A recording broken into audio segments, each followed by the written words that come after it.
sekarang pun otak kita ada golongannya nih mah. Iya bener nak, golongan A pintar, golongan B biasa aja, dan golongan C stupid. Kalau gitu aku nggak mau dapat yang C mah. Kalau menurut mama aku dapat golongan apa? Karena mama dapat golongan otak A, jadi harusnya kamu juga dapat A dong. Kamu kan keturunan mama. Wah, aku juga dapat A mah. Selamat ya dek. Ma, kalau golongan otak aku apa? Ayo sebutin nak. Kalau kamu dapat A juga kita harus rayakan. Iya ma, aku juga dapat A kok. Yang like dan subscribe video ini aku doain kalian selalu bahagia. Komen amin. Well, kenapa gelisah gitu? Gue habis bohongin nyokap gue tentang golongan otak. Kalau golongan otak lo sendiri apa? Gue dapat B. Kok lo dapat B malah bangga banget sih? Ya jelas bangga dong. B itu biasa aja, nggak terlalu ditinggikan, nggak terlalu direndahkan. Wah, keren ya lo. Dengan hal kecil kayak gitu lo bisa bangga. Emangnya lo udah bohongin nyokap lo kalau lo dapat golongan apa, Vel? Enggak, gue gak bohongin. Gue emang dapat golongan A kok. Mulai hari ini murid yang punya golongan otak A akan menggantikan saya sebagai guru. Loh, masa murid jadi guru, Bu? Ya nggak apa-apa dong, Vel. Itu artinya gue emang ditakdirkan untuk naik level. Iya, ini semua karena saya dapat golongan C. Astaga, ya udah kalau gitu ibu harus belajar lebih giat lagi, Bu. Nggak perlu soalnya. Bu Guru!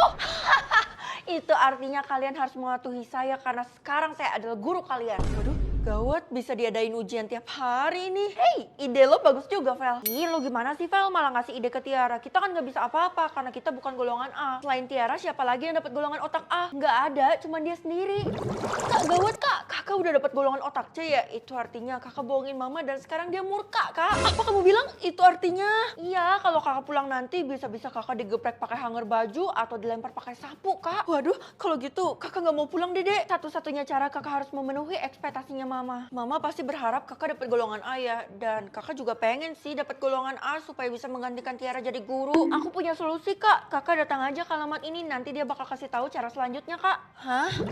Bener nggak ya ini alamatnya? Kamu ngapain di sini? Cepat pergi. Saya mau cari alamat ini, Pak. Loh, ya udah deh, kamu boleh masuk, tapi kamu nggak boleh bilang ke siapa-siapa ya kalau kamu datang ke sini untuk meminta bantuan golongan otak. Iya oke Pak. Kenapa nggak boleh masuk? Ini aneh banget, pasti Pak Satpam nyembunyiin sesuatu kan? Gue curiga deh. Sekarang silakan masuk. Kok dari tadi gue nggak dibukain sih, aneh banget. Ya udahlah pergi aja. Jangan pergi dulu. Itu karena kamu nggak sopan, kamu nggak ucap salam. Oh iya maaf Pak, saya lupa. Kalau gitu assalamualaikum. Nah sekarang pintunya udah terbuka dan kamu udah bisa masuk. Emangnya dengan masuk ke rumah ini golongan otak saya bisa berubah Pak? Kamu masuk aja dulu, nanti juga tahu sendiri kok. Wah rumahnya keren banget, tapi saya nggak berpenghuni. Ya ampun, kenapa mejanya jalan sendiri? Ada bukunya. Kamu harus membaca mantra itu untuk mengubah golongan otakmu. Tapi kalau kamu menyia-nyiakan kesempatan ini, golongan otakmu tidak akan pernah berubah. Iya oke, saya baca. Prikitiu, prikitiu, prot.